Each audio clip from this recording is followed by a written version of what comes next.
gimana caranya, strategi propaganda dan lain sebagainya, sehingga membuat kawan-kawan lemah satu sama lain. Bisa saja ke depan akan dibuat belah bambu ya, artinya ada kelompok, tadinya satu kelompok, satu gerbong menjadi dua kelompok, atau bahkan bisa berpecah-pecah.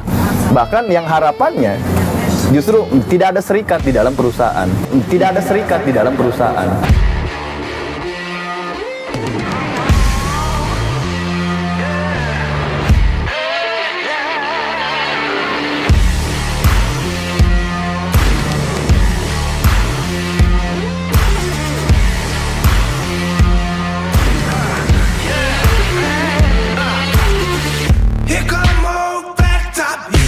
Baik teman-teman semua, kita lanjutin kembali ngopi bareng serikat, dan untuk segmen berikutnya kita akan mengembangkan materi dengan Bung Andri, Bung Sekjen FBTPI, dan saya ucapkan selamat datang buat teman-teman yang baru datang di belakang,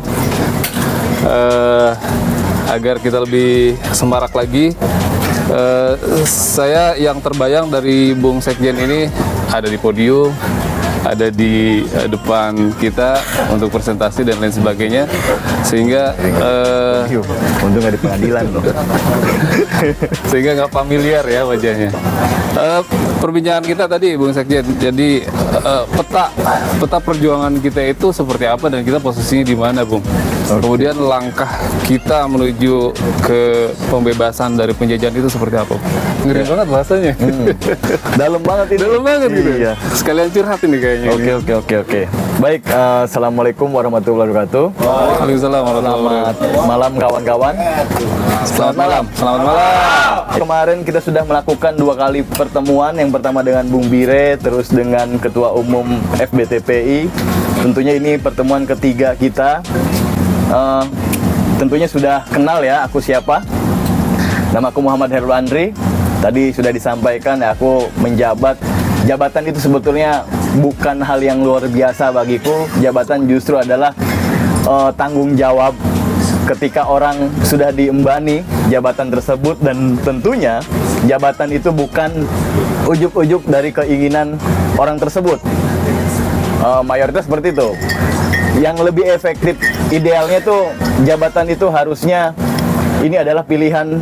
Kalau kita berbicara buruh ya pilihan anggota kita di kelas buruh, dan ketika kita dipilih, diusung, itu akan lebih mudah dikerjakan ketika dukungan. Jadi bukan hanya memilih, misal kawan-kawan kemarin baru pemilihan pengurus yang baru, Bung Joko terpilih sebagai ketua lagi, artinya jangan hanya memilih toh, tapi ketika kawan-kawan menitipkan nasib ke Bung Joko atau memilih Bung Joko selaku pelopor atau pemimpin ketua di SPPTKI, ya kawan-kawan juga harus bantu support ya, bukan hanya sekedar nitipin nasib, nih Bung aku ada masalah tolong diurusin. Nah, berkaitan tadi dengan pertanyaan tadi, bagaimana langkah kita ke depan, terus kita harus seperti apa, berserikat, berorganisasi yang ideal tentunya, yang baik tentunya, yang demokrasi tentunya, itu harus seperti apa. Kemarin sudah banyak disentil oleh pemateri atau pemantik yang sebelumnya ya, Ketum dan Bung Bire. Itu ya, kawan-kawan harus sadar, kawan-kawan harus banyak referensi atau pengetahuan, kawan-kawan harus sering berdiskusi, kawan-kawan harus bukan mengedepankan asumsi atau pikiran-pikiran yang tidak ada berlandaskan. Jadi kawan-kawan justru dengan adanya counter attack atau serangan balik dari tindakan kawan-kawan yang kemarin aksi, seharusnya kawan-kawan berpikir harus lebih luas lagi, berpikir harus lebih cemerlang atau tidak sempit pikirannya. Kenapa kok ada ketika kita menuntut, ketika kita aksi, kenapa sih ada serangan balik?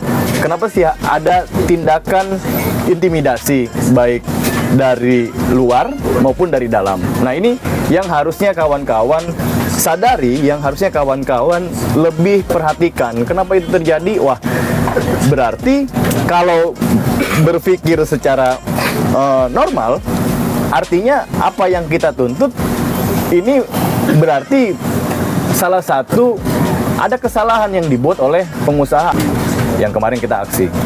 Sehingga karena dia nggak mau karena dia tidak mau memberikan apa yang kawan-kawan minta. Akhirnya dia melakukan intimidasi, gimana caranya, strategi propaganda dan lain sebagainya, sehingga membuat kawan-kawan lemah satu sama lain. Bisa saja ke depan akan dibuat belah bambu ya, artinya ada tadinya satu kelompok, satu gerbong menjadi dua kelompok, atau bahkan bisa berpecah-pecah. Bahkan yang harapannya justru tidak ada serikat di dalam perusahaan. Itu sudah menjadi bukan rahasia umum lagi, itu sudah menjadi rahasia publik yang kawan-kawan kalau boleh cek, kawan-kawan boleh mungkin yang sering ikut terlibat agenda aksi-aksi, ikut terlibat atau punya kawan satu serikat di perusahaan yang lain dan sebagainya. Banyak sekali pengusaha yang justru tidak ingin ada serikat. Kenapa? Pertama gini, aku belum pernah, boleh kawan-kawan cek, mungkin bukan hanya aku ya, kawan-kawan juga. Ada nggak pengusaha yang mengumumkan terkait hak normatif kawan-kawan atau hak kawan-kawan pekerja? Di mading itu ditempel hak kawan-kawan ini, undang-undangnya ini, aturan ini, ada nggak? Nggak ada, satu pun di negara kita, di Indonesia, aku belum menemukan. Kalau ada, boleh nanti kasih tahu aku, ya. Kita datangi, ya, kita bisa nanti coba cari tahu kok bisa manajemen seperti ini. Ini sangat luar biasa. Dan tentunya sampai saat ini, dari semenjak aku masuk dunia kerja, sampai akhirnya keluar, sampai akhirnya kenal dengan perusahaan-perusahaan yang ada di Pelabuhan Tanjung Priok khususnya, atau di DKI Jakarta, ini belum ada satupun pengusaha yang memajang mading gitu terkait haknya kawan-kawan pekerja dengan regulasinya. Nggak ada. Kenapa? Karena prinsipnya pengusaha itu dia pasti dalam pola pikir dia berusaha itu gimana caranya mendapatkan keuntungan yang sebanyak-banyaknya. Untung, tapi tidak pernah memikirkan ini siapa yang membuat untung, ini siapa, kayak gitu. Tidak pernah ada pikiran seperti itu. Sangat luar biasa ketika pengusaha dia akan berpikir, wah ini untung karena buruh, aku harus kasih fasilitas lebih buat mereka. Nggak ada kayaknya. Dan akhirnya apa? Ini akhirnya menjadi pertentangan, menjadi kontradiksi antara si pekerja dan si pengusaha, atau si kelas bermilik atau dan tidak bermilik. Siapa kelas bermilik? Ya pengusaha. Tidak bermilik ya kita semua, buruh. Dan dari masa ke masa, dari tahun ke tahun, sampai akhirnya di tahun sekarang, kita masih mengalami hal yang sama. Walaupun katanya negara kita, negara Indonesia ini adalah negara hukum, tapi nyatanya, bukan katanya, udah nyatanya lagi, nyatanya praktek kenyataannya ini kok hukumnya tumpul, kok hukumnya tidak berjalan. Artinya ini ada sistem, berarti ada sistem yang belum baik, ada sistem bahkan mungkin kurang baik atau tidak baik sama sekali, yang tidak ditegakkan oleh si pemangku kebijakan atau si orang-orang yang bergelut dalam penegakan hukum tersebut, baik itu dari eksekutif, legislatif, dan yudikatifnya. Yudikatif jadi peningkatan pengadilannya, kayak gitu. Nah itu kita temukan hal-hal seperti itu. Lantas kalau itu terjadi, kita selaku kelas pekerja harus seperti apa? Kan itu pertanyaannya. Bagaimana? Ini dari 3 unsur tadi, legislatif, yudikatif, dan eksekutif. Ternyata ini tidak adil dalam satu wadah yang katanya negara Indonesia negara hukum, tapi mereka tidak menegakkan itu. Lantas siapa yang jadi korban? Ya tentunya kita, rakyat, ya khususnya kelas buruh atau kelas bekerja. Itu menjadi pertanyaan, sehingga timbul kesadaran rakyat, kesadaran buruh bukan timbul pada posisi bagaimana dia untuk mencari jalan keluarnya, tapi timbul dalam posisi dia lemah, atau dia bukannya untuk berjuang, bukannya untuk melawan, tapi dia udahlah yang penting kerja daripada di PHK nanti, udahlah yang penting bisa ketemu makan, udahlah yang penting gak nganggur. Timbulnya seperti itu, bukan timbul dalam posisi yang berpandangan positif, tapi dia timbul kepada pasrah. Ya, ditambah dalam kebudayaan kita banyaknya kultur agama, ya, banyaknya agama-agama dari orang-orang penceramah, dari orang-orang yang ngerti terkait hukum agama, Jadi di kita salah memaknai salah memaknai kata penceramah nih, udahlah ikhlas aja kayak gitu. Ya, ikhlas, udah nggak usah nentang, udahlah kita bersabar. Yang penting, itu. Kata ikhlas di sana kan bukan kata ikhlas yang kita pasrah. Artinya kita berusaha bukan karena hanya sebatas kita bekerja. Tapi berusaha di sana, kalau emang misalkan ini ada aturannya, ya lawan. Kan itu yang diajarkan Islam juga dalam Islam. Mungkin dalam non-Muslim juga ada hal-hal seperti itu. Aku belum pernah baca gitu kitabnya dan sebagainya. Bung Andri, biar kita interaktif ya. Kita kan sudah mulai bergerak, dan di sela-sela pergerakan itu kita makin mengkerucut. Jadi makin jelas gitu kan anggota kita siapa. Nah, otomatis semakin sedikit, bukan sedikit ya, semakin terlihat siapa yang diserikat, siapa yang mau berjuang, itu semakin berat juga rasanya tantangan ke depan. Sehingga dari beberapa teman-teman mungkin ada yang semangatnya mulai mengendor, semangatnya mulai turun. Nah, kita saat ini membutuhkan nutrisi penyemangat agar pergerakan itu terus berjalan. Nah, cuman kadang-kadang kita hanya melihat sesuatu yang instan. Seperti yang tadi Bung Andri sebutkan, bahwa perusahaan tidak menyebutkan apa aja hak-hak kita. Nah, hak-hak yang sedang kita tuntut saat ini adalah hak-hak yang kita tahu. Padahal setahun 2 tahun ke depan akan ada lagi hak-hak yang harus kita perjuangkan. Jadi supaya kita konsisten, tidak gampang patah semangat, kira-kira apa sih yang harus dilakukan oleh setiap pekerja, kemudian pondasi-pondasi yang harus ditanamkan di dalam setiap anggota itu apa aja? Ya, sebetulnya mudah. Gimana sih caranya? Pertanyaan itu kan, gimana caranya kita ini konsisten, komitmen, nggak goyang, terus berjuang, terus berlawan, kan itu pertanyaannya. Tadi dari pemaparan yang aku sampaikan, maksudnya gini, simpelnya kawan-kawan ini pertama harus mengetahui dasar hak kita sebagai rakyat. Apa? Tentu ada di aturan Undang-Undang Dasar 1945. Yang kedua, ketika kita beralih dari tadi kelas rakyat masuk ke dunia kerja, artinya sudah lain tuh ruang lingkupnya, ya. Tahu hak dasar, hak normatif kita apa selaku pekerja. Nah, kalau dirasa kawan-kawan mengetahui itu, aku yakin itu akan menjadi satu nutrisi atau satu fondasi kuat dalam terus kawan-kawan kontrol, terus kawan-kawan tetap ada di organisasi, terus kawan-kawan akan tetap berjuang. Jadi itu aja sebetulnya. Nah, bagaimana kita bisa tahu itu? Dengan cara-cara tadi, diskusi, pendidikan, baca, belajar, menulis. Itu yang harus kawan-kawan lakukan. Jadi nggak mesti harus ada agenda atau wadah yang diadakan oleh organisasi. Kawan-kawan bisa kok, sekarang zamannya canggih, bisa browsing di HP. Bisa kawan-kawan di tempat kerja lagi nunggu, misalkan mau naikin mobil, belum ada nih kok mobil kirimannya, misalkan ya diskusi satu sama lain. Oh, ini gimana nih, apalagi situasi yang sekarang lagi hangat-hangatnya, resesi global kan kayak gitu. Apakah sudah masuk ke dalam Indonesia atau belum? Atau masuk ke Indonesia sebagian? Nah, itu kan bisa didiskusikan. Jadi itu yang harus dilakukan oleh kawan-kawan. Ditambah satu lagi, ini sekarang kita sudah mau habis nih terkait pengupahan ya, Pergub SK 1517 kalau nggak salah 2021 yang untuk menentukan upah di tahun 2022. Nah, sekarang sudah November, artinya November, Desember, udah masuk Januari 2023. Nah, upah sudah berubah nih. Ya, UMP baru dan kawan-kawan. Jadi aku yakin upah yang diberikan oleh pengusaha ini pasti dia mengacu pada UMP. Itu akan menjadi gaji tetap dan ditambah tunjangan-tunjangan yang lain. Nah, kalau dirasa kawan-kawan tadi sekarang dengan kondisi misalkan BBM naik, sembako naik dan lain sebagainya, tapi kawan-kawan tidak mau memperjuangkan nanti UMP di tahun 2003, aku yakin tidak akan kenaikan.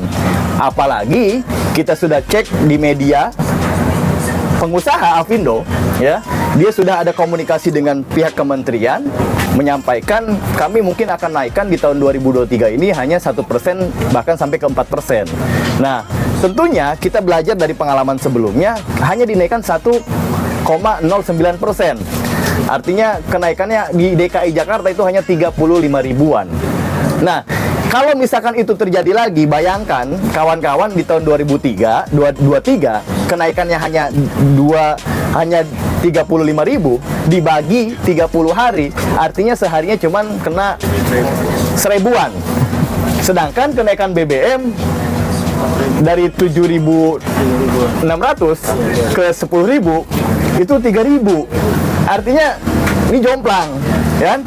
Belum lagi beras, belum lagi terigu, gula, bahan-bahan sembako lah. Apalagi mungkin biaya sekolah anak dan lain sebagainya, kontrakan, listrik dan sebagainya. Nah, ini nggak adil.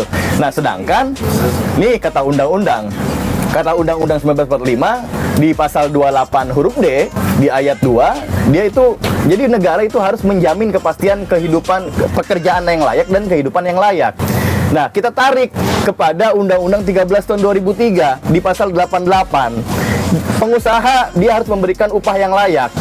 Nah, diambil lagi di pasal 90-nya dipertegas, pengusaha dilarang memberikan upah di bawah ketentuan upah minimum provinsi. Artinya sudah jelas, kalau misalkan di kita tidak ada sudut pandang yang bagaimana nih untuk kebutuhan ekonomi sehari-hari kita. Nah, padahal negara sudah mengeluarkan aturan itu, artinya tinggal kita diperkuat.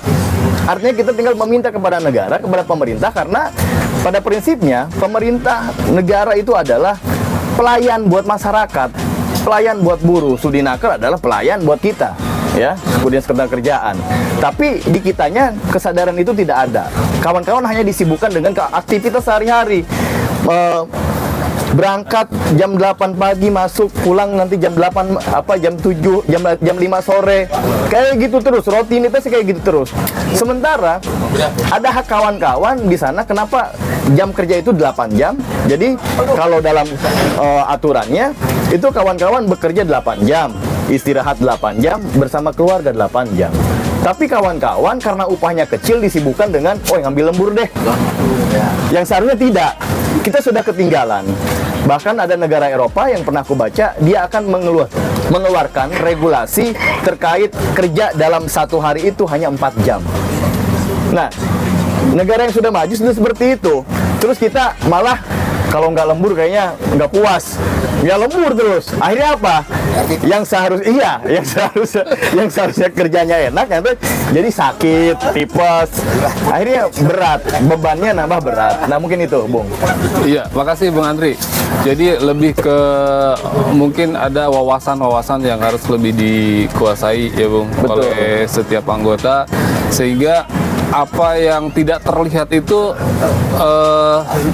suatu saat tidak menjadi momok buat kita. Ya. Karena banyak orang ya udahlah jalanin aja ya kan. Alhamdulillah kita sudah dapat kerjaan dibandingkan dengan yang lain. Padahal dia memiliki hak yang harus diperjuangkan. Hak fundamental. Iya, hak fundamental. Dan itu dalam agama pun harus dituntut. Kita harus memperjuangkan itu. Iya. Bahkan dalam sebuah hadis dikatakan ketika kita mati dalam memperjuangkan hak itu, kita mati syahid. Iya. Masuk dalam kategori mati syahid. Nah, Bung Andri, lebih banyak ke teman-teman mungkin. Sekarang saya lemparkan ke teman-teman, barangkali ada pertanyaan. Bung Lutfi, ada pertanyaan mumpung ada Bung Andri di sini. Kita sharing-sharing aja ya, kita sharing-sharing. Ya, sharing. Jadi biar dapat sama judulnya ngopi santai dan diskusi kan? Dan gak tegang. Ya, Bung Regi. Selain tingkat itu sarana untuk memperjuangkan hak-hak normatif, sebenarnya apa sih yang bisa dilakukan lagi di dalam serikat itu? Selain untuk jalan memperjuangkan benefitnya apa? Iya, benefitnya tuh Orang berserikat. Oke. Berserikat itu apa aja? Ya. Apa saja sih selain kita memperjuangkan hak normatif? Kalau kawan-kawan hanya bersudut pandang wadah organisasi atau serikat buruh, serikat pekerja hanya sebatas memperjuangkan hak normatif, kawan-kawan nggak usah capek-capek, nggak usah ribet-ribet mengajukan atau mengumpulkan, menghimpun, membuat wadah tersebut. Ya, sebetulnya ini bahasa kasarku, kawan-kawan tinggal cari pengecara kalau hanya sebatas itu. Cuman pertanyaannya, sanggup gak bayar pengecara? Kan itu banyak pertimbangan itu, sehingga Tadi pertanyaannya apa saja selain dari kita menuntut hak normatif. Justru dengan berkumpul membuat satu wadah, berserikat, kawan-kawan justru banyak, bukan untuk hanya sebatas menuntut. Justru serikat adalah kontrol kebijakan yang dibuat oleh perusahaan, ya.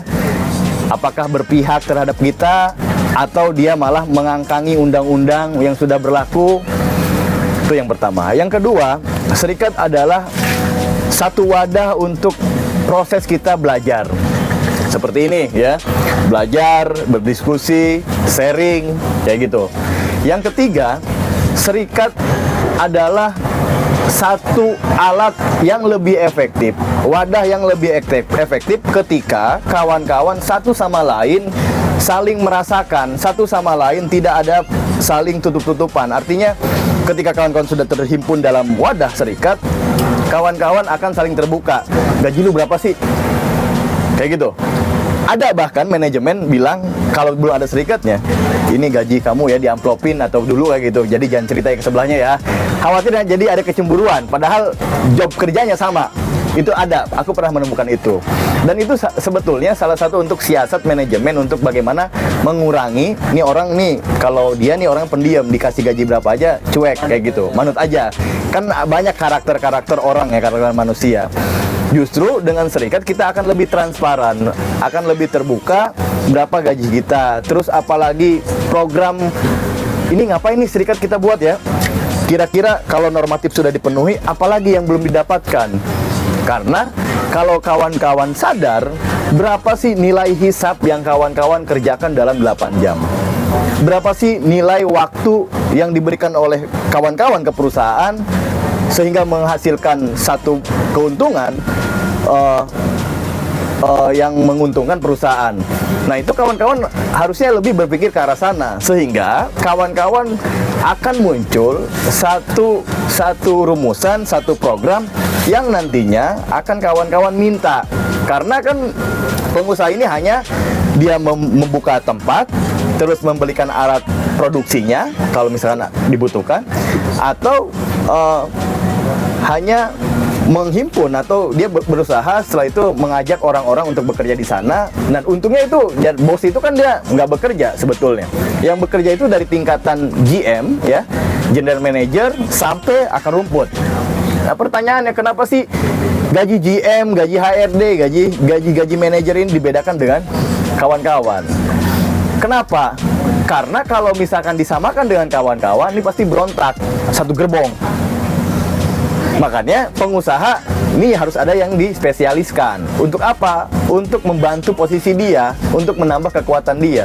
Kalau misalkan semuanya disamakan, upahnya nih repot. Gue dilawan sama semuanya nih, kayak gitu. Sehingga pengusaha dia akan memilih orang-orang dari tingkatan GM sampai HRD, mungkin kelas terendahnya dia akan dibedakan. Bahkan ada fasilitas yang lebih dibanding akar rumput. Nah, cilakanya, yang lebih capeknya sebetulnya kita yang di bawah nih, akar rumput yang bekerja. Karena kan mereka cuma hanya berpikir, nggak menggunakan tenaga, kayak gitu. Ya bagian customer yang mencari customernya, bagian HRD ya cuma hanya bergelut dalam SDM-nya saja. Ya kawan-kawan, tenaganya iya, waktunya iya, bahkan resiko kecelakaan kerjanya lebih tinggi. Tapi lagi-lagi imbalan yang diberikan ini tidak sesuai. Nah, itu kan tidak adil. Karena kita kan bekerja ini kan menuntut keadilan. Adil yang seperti apa? Kan itu pertanyaannya. Nah, minimalnya kalau kita memang meyakini negara kita negara hukum, ya sudah sesuai dengan aturan undang-undang. Kalau emang itu hak kita, ya berikan dong. Nggak usah diminta gitu. Hak normatif itu nggak bisa diminta. Dia secara otomatis harus diberikan. Jadi gitu. Jadi serikat bukan hanya menuntut saja. Justru serikat gunakan wadah untuk bagaimana menyusun program-program, apalagi yang menjadi tuntutan kita. Ke depan nih kita mau ngapain? Kalau kayak gini kita capek nih bekerjanya. Misal, wah ternyata dari hasil survei, dari hasil analisa, kawan-kawan kerja kita nih 12 jam. Ternyata dalam catatan sejarah sampai sekarang, ini banyak orang-orang termasuk ya orang-orang yang bekerja sama dengan kita ini, dia banyak yang meninggal misal. Karena apa? Di otopsi, diteliti, oh ternyata karena debu di pelabuhan. Oh karena matanya mungkin banyak yang menggunakan kacamata. Oh, karena teriknya matahari dan lain sebagainya. Nah, terus bagaimana kita selaku serikat untuk menghindari hal itu? Ya, buatlah program, buatlah mengajukan diskusi dengan manajemen atau dikurangi jam kerjanya, sah-sah saja. Kayak gitu. Jadi normatif itu, undang-undang yang dikeluarkan oleh pemerintah itu hanya sebatas jaring pengaman, upah UMP jaring pengaman. Ya kalau misalkan kawan-kawan bekerja 10 tahun ya masa ya UMP, harusnya lebih. Nah itu mesti kalau kawan-kawan mau coba spekulasikan, coba kawan-kawan analisa berapa sih bayarnya customer dalam 1 bulan. Terus biaya operasional listrik, ATK, WiFi, PAM, gaji kawan-kawan ini berapa?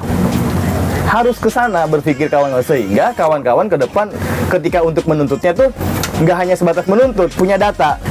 Ini hak kami gitu. Wajar dong kami meminta ini, toh ini lebihnya dari kami. Itu akan terjadi gitu. Itu akan bisa kawan-kawan menangkan. Makanya harapannya dari kawan-kawan, apa sih capaian terakhir dalam berorganisasi dalam serikat? Hanya PKB.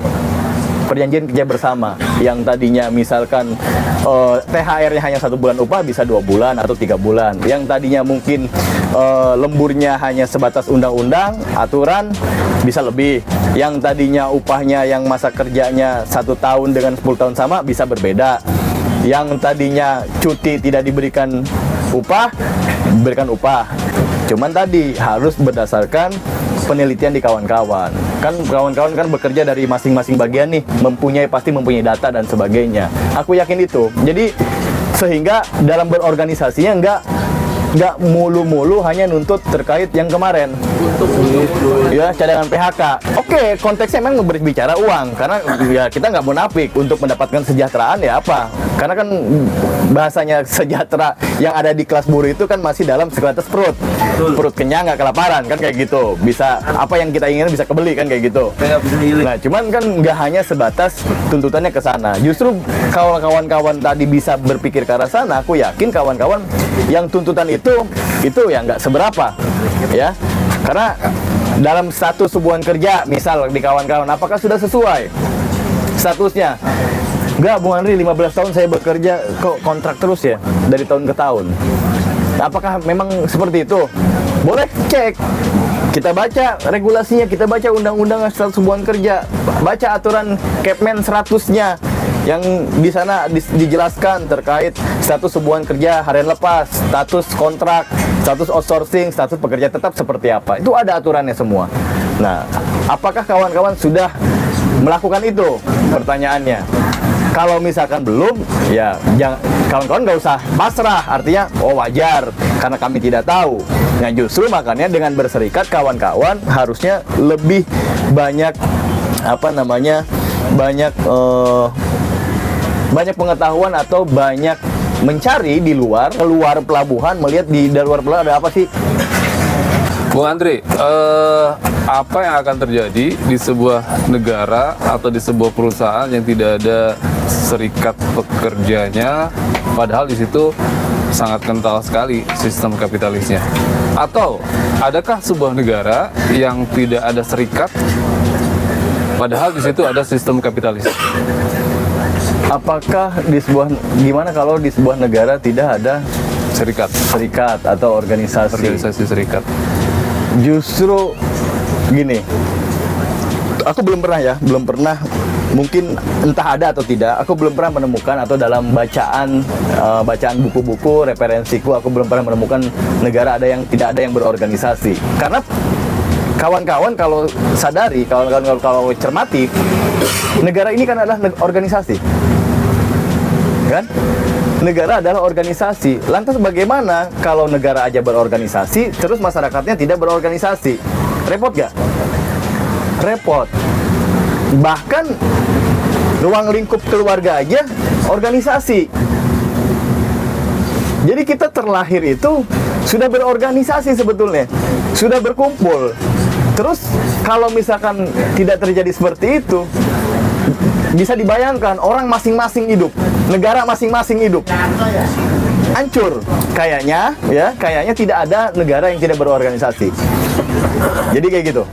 Jadi kesimpulannya sepertinya aku belum pernah menemukan, dan kalau tidak ada organisasinya justru malah carut marut, karena hidup orang itu ya ala kadarnya, ya seenaknya, tidak ada hukum, tidak ada aturan, tidak ada kepastian. Ya udah pokoknya main bunuh-bunuh aja kayak gitu. Nggak terima ya hancur gitu. Jadi dari zaman ke zaman justru kita sudah dilahirkan untuk berorganisasi. Karena tadi kita adalah prinsipnya adalah kita adalah makhluk sosial. Ya namanya makhluk sosial berarti kan saling bersosial satu sama lain, saling membutuhkan satu sama lain. Jadi nggak ada, Bung, ya. Jadi nggak ada orang yang hidupnya independen atau tidak ada organisasi. Karena kita terlahirnya adalah sebagai makhluk sosial yang saling membutuhkan satu sama lain, kayak gitu. Apa pentingnya kita berorganisasi, di mana di situ kita bisa berkembang, tidak hanya hidup sendiri, individual ya. Karena kembali lagi dalam tatanan agama, karena agama itu tidak hanya aturan manusia, tapi aturan dari Tuhan, aturan ilahiyah, bahwa seorang ini dalam agama Islam ya, seorang muslim yukhalitun nas, yang berkumpul dengan manusia, khairun, lebih baik dibandingkan dengan al-muslimu yang tidak berkumpul dengan manusia. Salah satunya adalah organisasi DAS BPTKI.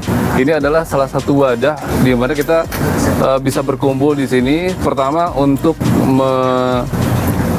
memperluas wawasan, mengetahui apa saja hak-hak kita, seperti tadi yang tadi disampaikan sama Bung Andri. Kemudian kita tahu peta perjuangan kita, dan teman-teman mungkin banyak sekali ya catatan-catatan yang didapatkan. Mungkin kalau disampaikan semuanya pada malam hari ini nggak cukup waktunya. Sampai subuh. Insya Allah akan berlanjut pada kesempatan ngopi bareng Serikat di episode berikutnya, bareng host-host yang lain dan bareng narasumber yang lain. Kita cukupkan sampai di sini. Terima kasih sekali lagi kepada narasumber Bung Agus dan Bung Andri. Oke. Dan terima kasih buat teman-teman yang sudah hadir. Kita tutup dengan alhamdulillahirabbil alamin. Alhamdulillah. Assalamualaikum warahmatullahi wabarakatuh. Waalaikumsalam warahmatullahi wabarakatuh.